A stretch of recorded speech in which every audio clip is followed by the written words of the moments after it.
우리가 기도할 때 중요한 것은 기도의 주도권이 누구에게 있느냐 하는 문제예요. 이것은 기도를 시작할 때 굉장히 중요한 문제입니다. 우리가 늘 기도하죠. 그래서 늘 생각할 때 내가 기도한다고 생각을 해요. 내가 기도하고 싶을 때 기도하고, 기도하기 싫으면 기도 안 하시잖아요. 그렇죠?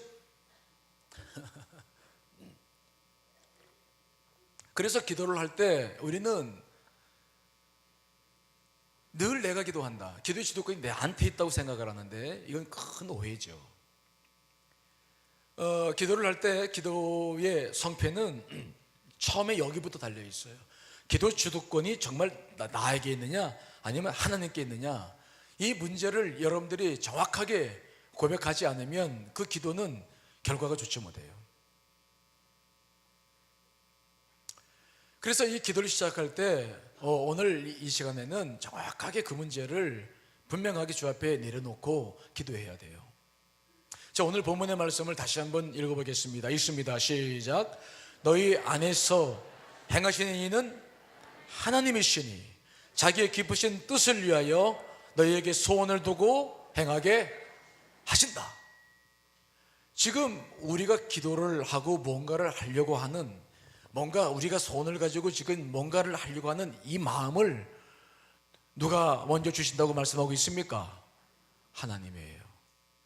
하나님. 다시 말하면 우리 안에 계신 성령님께서 뭔가 우리로 하여금 어떤 일을 하게끔 그분이 동력이 되시는 거예요. 그래서 우리가 지금 기도하러 나왔어요. 오늘 여러 가지 일들로 바쁘실 텐데 저녁에 많이들 나오셔서 감사한데 오늘 나왔어요. 우리는 이 시간을 내가 나왔다 생각하는데 그렇지 않습니다. 기도의 동기, 기도할 수 있도록 이끌어 오시는 것도 하나님의 역사인 줄 분명히 믿습니다. 나에게 기도할 여건도 주시는 거예요. 바쁜데 이 시간을 낼 수 있다는 것도 성령께서 하시는 것입니다. 여러분 안에서 역사하시는 분이 성령님이라는 사실을 믿는다고 한다면 이 기도를 시작하시게 하시는 분도 그분이시고 나에게 기도할 수 있는 여건을 주시는 것도 그분이시라는 사실을 꼭 여러분들이 먼저 이걸 잊으셔서는 안 돼요. 기도의 시작이 누구라고요? 하나님이십니다. 따라합시다. 기도의 시작은 하나님이시다. 기도를 지금도 나와 함께 하시는데 이 기도를 시작하시는 그분이십니다.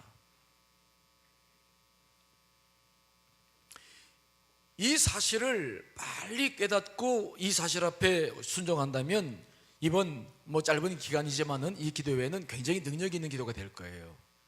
하지만 그 기도가 이거 사실을 깨닫지 못한다고 한다면은 내가 하고 싶대 하고 바쁘면 안 나와, 기도하다가 지루하면 그냥 가버리고 내 마음대로 모든 것을 할 때 생각한다는 것은 굉장히 큰 오산이죠.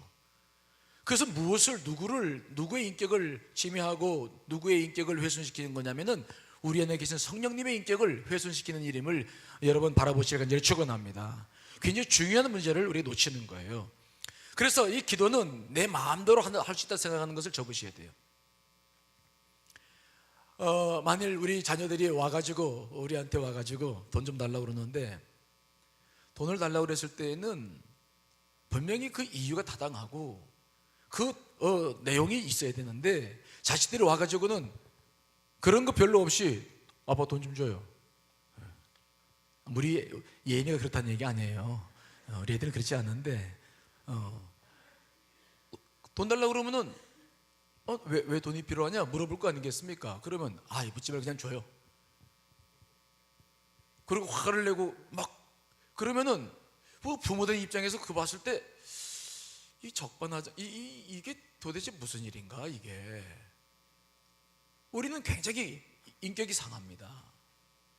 여러분 자녀들이 만일 그렇다고 한다면 그 자녀는 지혜롭지 못해요. 뭐가 지혜롭지 못하냐면은 그 지혜로운 자녀라고 한다면 뭘 알아야 되냐면 부모라는 존재는 자식들을 늘 위하고 무엇이든지 자식을 위해서 희생할 각오가 되어 있다는 것을 자식들이 알아야 됩니다. 그렇죠? 그게 부모예요. 즉 우리 엄마 아빠는 언제든지 줄 수 있는 분이다, 여건만 되시면. 그것을 만일 알고 있다고 한다면 그렇게 대화할 수 없어요. 돈을 이야기하고 엄마 아빠가 물어보면 그것을 자기를 방해하고 안 주려고 한다고 생각하는 것이 아니라 궁금하는 거예요. 왜 필요하고 도대체 어떻게 쓰려고 하는 것인지 궁금한 거니까 그 부모의 사랑 때문에 물어보는 것으로 알고 자세히 대화를 하면서 그 대화의 주도권을 누구에게 넘겨줘야 되냐면은 부모님께 넘겨드려야 됩니다. 그게 자식들 도리인 줄 믿습니다. 그렇죠? 돈 달라고 그러면서 주도권을 자기가 가지고 안 주면 막 화를 내고 자기 뜻대로 해달라고 그러면은 이건 굉장히 무례한 것이거든요. 그래서 우리가 기도할 때도 이 과정이 굉장히 중요해요. 우리가 뭔가 필요해서 지금 나왔어요. 하지만 더 중요한 것은 뭐냐? 기도하러 우리를 부르신 하나님을 우리가 기억해야 될 줄 믿습니다. 그분을 기억해야 돼요. 그분은 이미 줄 생각을 다 가지고 있고 예비하고 계시고 있고, 그래서 우리가 그분과 소통만 된다면 문제가 없는 거예요. 근데 소통이 안 되고 내가 고집대로 모든 것을 내 뜻대로 기도한다고 한다면은 그것은 굉장히 어렵게 만드는 관계가 되는 것이죠.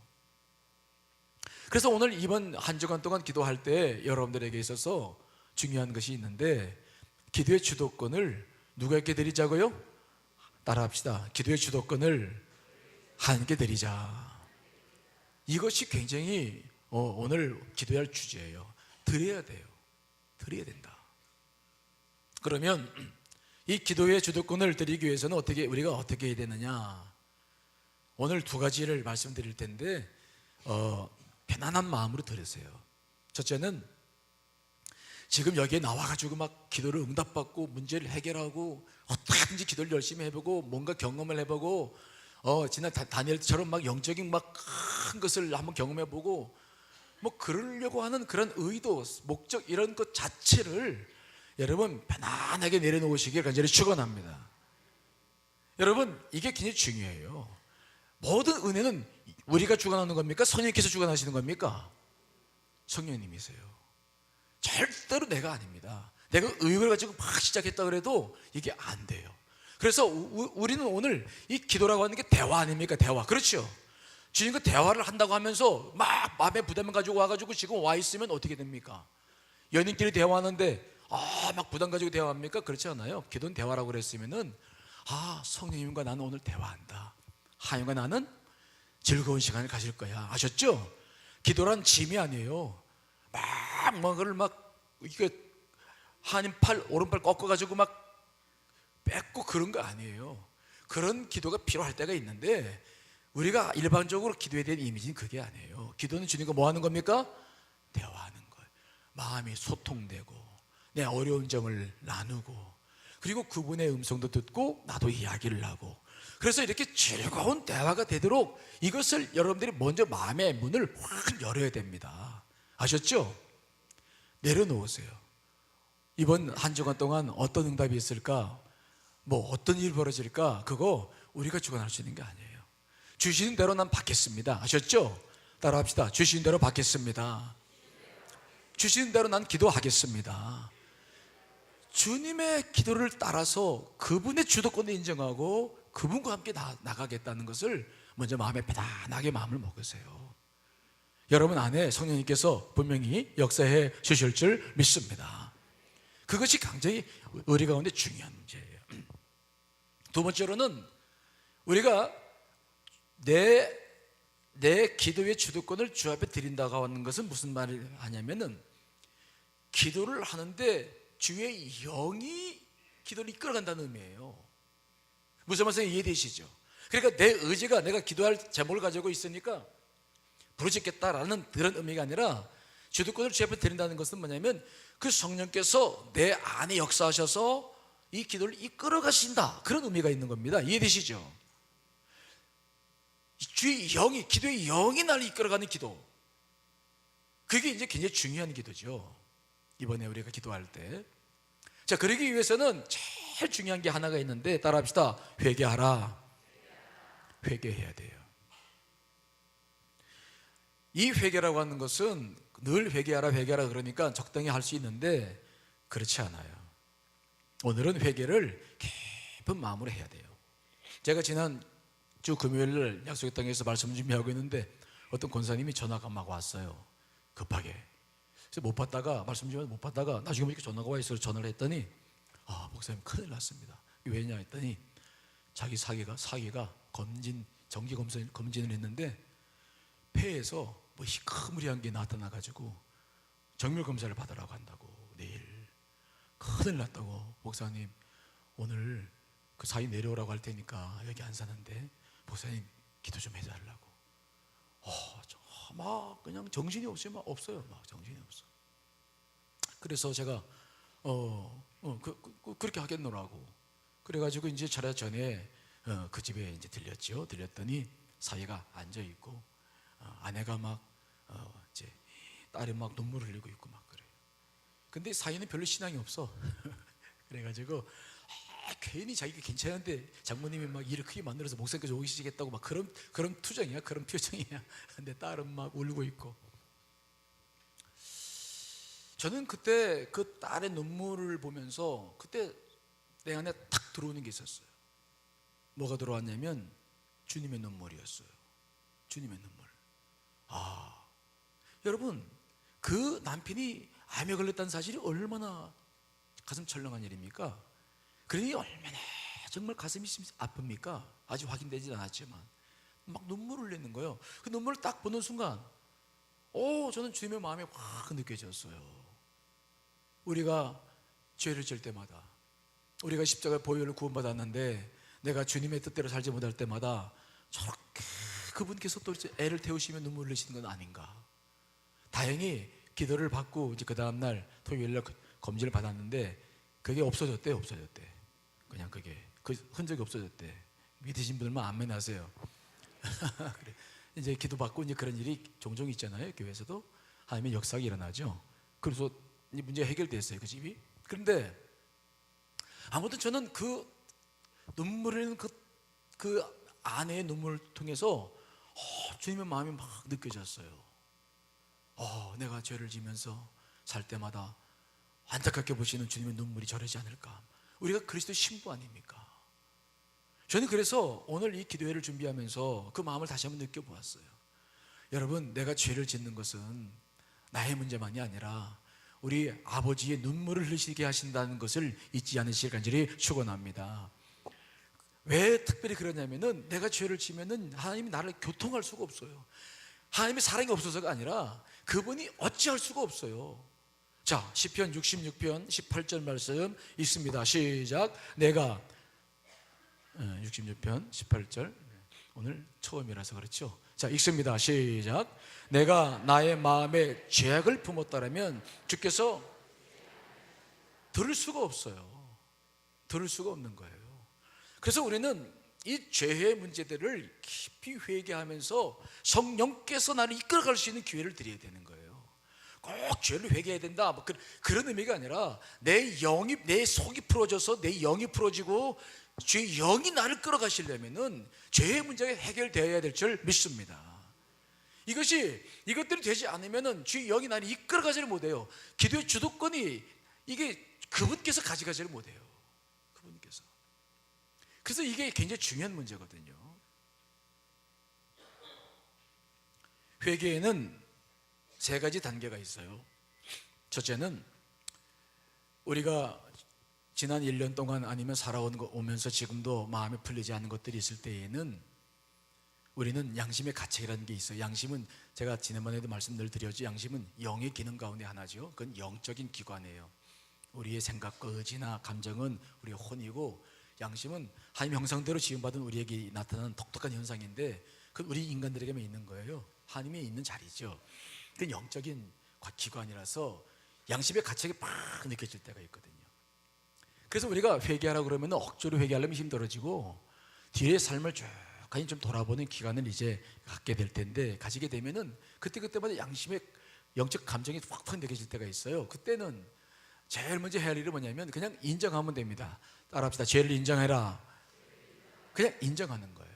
양심의 가책이 있을 때 억지로 막 생각나고 무슨 죄를 이렇게 하지 말고, 오늘 찬양 부리면 이렇게 할 텐데 그 죄가 생각나거든. 또 말씀 드릴 때도 죄가 생각나거든. 그냥 인정하면서 그때 그 순간 주님 맞습니다. 다윗도 그랬잖아요. 바세바의 관음 속에서 나단 선지자 앞에서 그는 그렇게 말했습니다. 물은 나는 그러면서 시편 51편을 지었을 때 물은 나는 내 죄가를 아오니 내 죄가 항상 내 앞에 있나이다 고백했어요.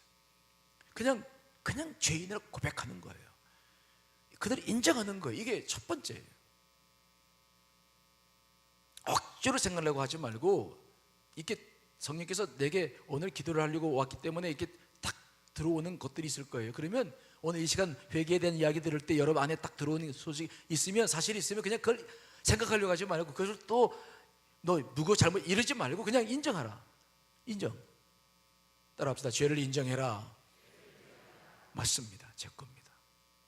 두 번째 단계가 있는데, 이제 그 인정을 하고 난 다음에 그 사실을 놓고 회개해야 되는데, 회개가 진실한 회개가 되지 않을, 진실한 회개가 되어야 되는데, 이게 진짜 중요해요. 회개는 합니다. 말로서도 하고 다 하는데 정말 무엇이 진실하냐, 어떤 건 진실한 것이냐라고 했을 때에 여기에 중요한 증거들이 있죠. 자, 에스라 9장 5절로 6절에 있는 말씀을 읽습니다. 시작.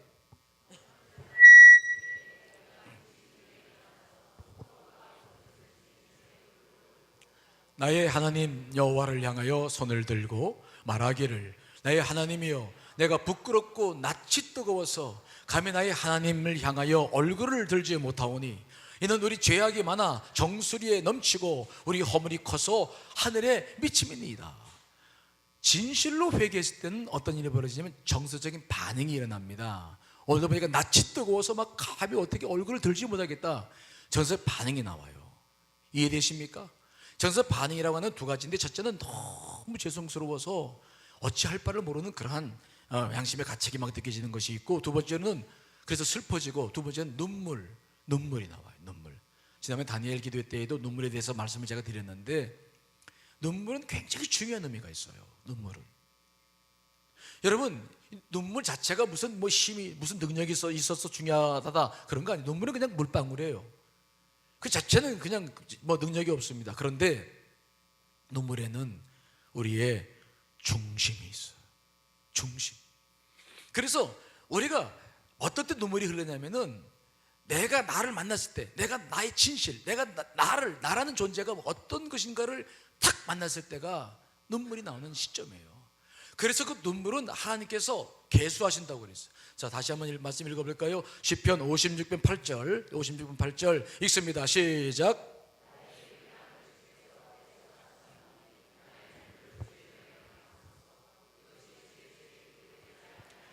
그러니까 우리의 중심이기 때문에 정말로 회개하는 것은 눈물이 나오고 이 정서의 반응이 보여지기 때문에 하나님께서 그것을 그 병에다가 담아서 주의 책에 기록한다는 거예요. 우리가 눈물 흘리는 그것들을 하나님은 다 기억하시겠다는 거예요. 그만큼 우리의 중심이 그분 앞에 상달된다는 것을 의미하는 거예요.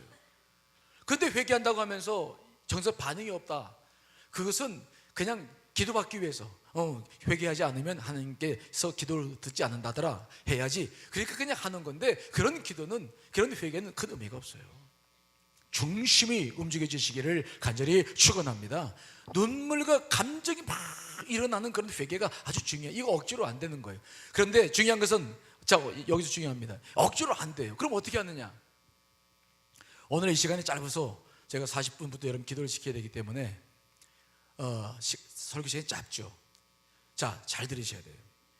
그럼 어떻게 회개의 영이 내 안에 임하고 그것을 할 수 있느냐? 다른 거 아니에요. 오늘 이곳에 주의 영이 임하고 있음을 믿으시기를 간절히 축원합니다. 그리고 여러분 한 분 한 분 속에 기도를 지금 이끌어 가시고 여러분 부르신 분이 누구십니까? 하나님이에요. 그분을 믿으시기를 간절히 축원합니다. 그리고 오늘 찬양을 부를 때에 그 찬양 속에 마음을 다 담으세요.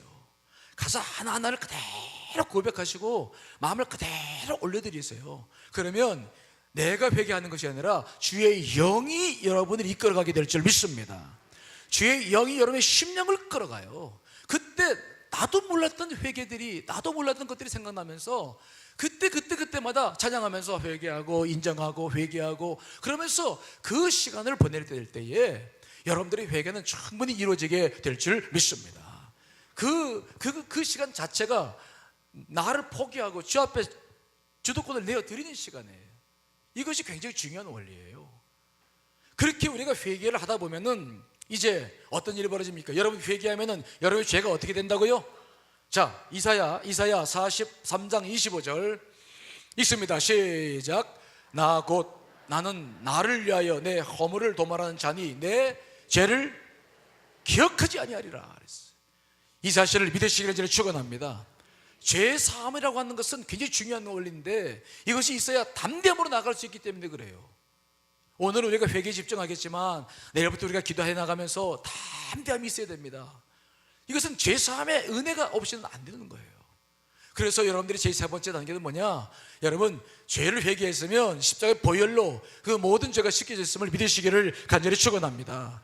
그렇게 해서 전체를 오늘은 다른 기도를 하시지 마세요. 회개할 것이 없다고 하는 것은 아직 내 심령이 막혀있다는 것을 의미해요. 누구도 죄가 없다고 말할 수는 없어요. 그런데 죄가 없다고 죄가 생각나지 않는 것은 아직 기도의 영이 나를 이끌어가지를 못하고 있는 거예요. 아직 영적으로 내가 주도권을 들이지를 못했다고는 증거예요. 그렇기 때문에 오늘은 다른 기도하지 마시고 여러분 정말 작은 것이라도 생각나는 모든 것들이 있을 때마다 부르짖고 기도하고 또 여러분 어떻게 기도해도 상관없어요. 회개하셔서 주의 영이 여러분의 기도를 이끌어 가시는 이번 한 주간 되시기를 간절히 축원합니다. 자, 우리 찬송 같이 부르시고 기도하겠습니다.